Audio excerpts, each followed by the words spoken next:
वह शहर स्वामी विवेकानंद पार्क काले चौराहा के पास सैनिकों के सम्मान में तिरंगा यात्रा का आयोजन किया गया, जहां मध्य प्रदेश के लोकप्रिय डिप्टी सीएम जी के साथ सांसद जनार्दन मिश्रा जी, भाजपा जिला अध्यक्ष माननीय वीरेंद्र गुप्ता जी के साथ कार्यकर्ताओं का उमड़ा जनसैलाब, आम नागरिक भी इस तिरंगा यात्रा का हिस्सा बने। यह यात्रा काले चौराहा, जॉन टावर, शिल्पी प्लाजा से होते हुए सब्जी मंडी, घोड़ा चौराहा, संकट मोचन मंदिर से होते हुए जय स्तंभ पहुंची, जहां पर इस सभा का तिरंगा यात्रा का समापन हुआ। आइए सुनते हैं डिप्टी सीएम माननीय राजेंद्र शुक्ल जी ने क्या। सेना का शौर्य का ट्रेलर था। निर्दोष लोगों को मारना हमारी संस्कृति में नहीं है, लेकिन जो हमको छेड़ेगा उसको हम छोड़ेंगे नहीं, ये भी भारत की संस्कृति है। और आज एक मजबूत देश के रूप में भारत फिर से स्थापित हुआ है। और तो इस पूरे युद्ध की ब्रीफिंग हमारी सूफिया कुरैशी बहन और व्योमिका सिंह बहन ने किया है, क्योंकि बहनों का सवाल था, बेटियों का सवाल था।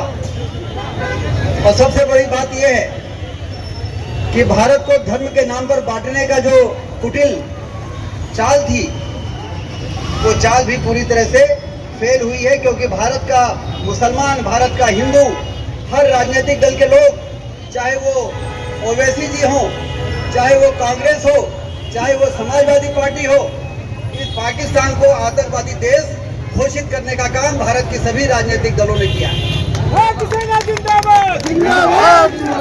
पाकिस्तान अब देश नहीं है, पाकिस्तान आतंकवादियों को पैदा करने की फैक्ट्री है।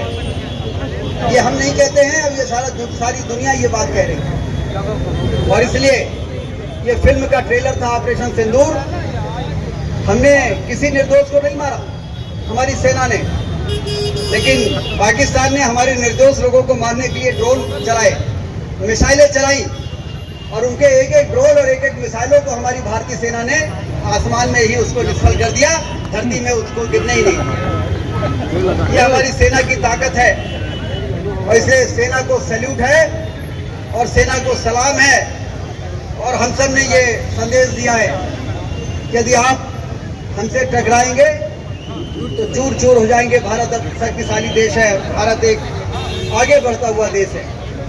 इसलिए ये गौरवशाली परंपरा हमारी रीवा की, गंगा जमुनी संस्कृति, कश्मीर में ये घटना हुई पहलगाम में। हम लोगों ने एक बुजुर्ग मुसलमान को ये कहते हुए सुना, उन्होंने उनसे पूछा पत्रकार ने कि अब कश्मीर के पर्यटन पर बुरा प्रभाव पड़ेगा। उन्होंने कहा कि पर्यटन पर बुरा प्रभाव पड़ेगा इसकी चिंता नहीं है, चिंता ये है कि एक हफ्ते पहले शादी रचाकर जो हमारी धरती पर बहू बनकर आई थी, वो हमारे यहाँ से विधवा बन के जा रही है कि जीवन भर हम इस कलंक को मिटा नहीं पाए। ये कश्मीर का मुसलमान कह रहा है।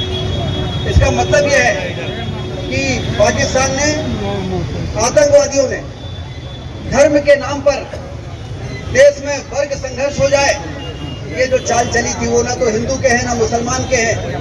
पाकिस्तान और पाकिस्तान के जो आतंकवादी हैं, वो हमारे देश में रहने वाले ना तो हिंदू के हैं ना मुसलमान के हैं, वो तो भारत के दुश्मन हैं। और भारत में रहने वाला हर नागरिक अब एकजुट होकर सेना के साथ है।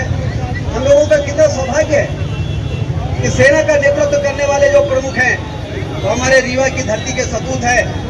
आर्मी चीफ भूपेंद्र द्विवेदी और जल सेना चीफ दिनेश त्रिपाठी, ये दोनों हमारे रीवा की धरती के, और आज शौर्य का प्रदर्शन कर रहे हैं, शौर्य पाकिस्तान को जवाब दे रहे हैं। इसलिए रीवा का इतिहास और रीवा का वर्तमान गौरवशाली है। हम सब देश के साथ हैं, मोदी जी के साथ हैं कि वो आगे बढ़ें और इस प्रकार के देश जो आतंकवाद की प्रशिक्षण देने का काम करते हैं, भारत में गड़बड़ी और परेशानी पैदा करने का काम करते हैं, उनको मुंहतोड़ जवाब दें। ये तिरंगा यात्रा के माध्यम से भारत के नागरिक देश की सेना का मनोबल को ऊंचा कर रहे हैं और भारत की सरकार का मनोबल का ऊंचा कर रहे हैं। कि आप पूरी मजबूती के साथ इन देश के दुश्मनों को समाप्त करने का काम करें। बोलिए भारत माता की, वंदे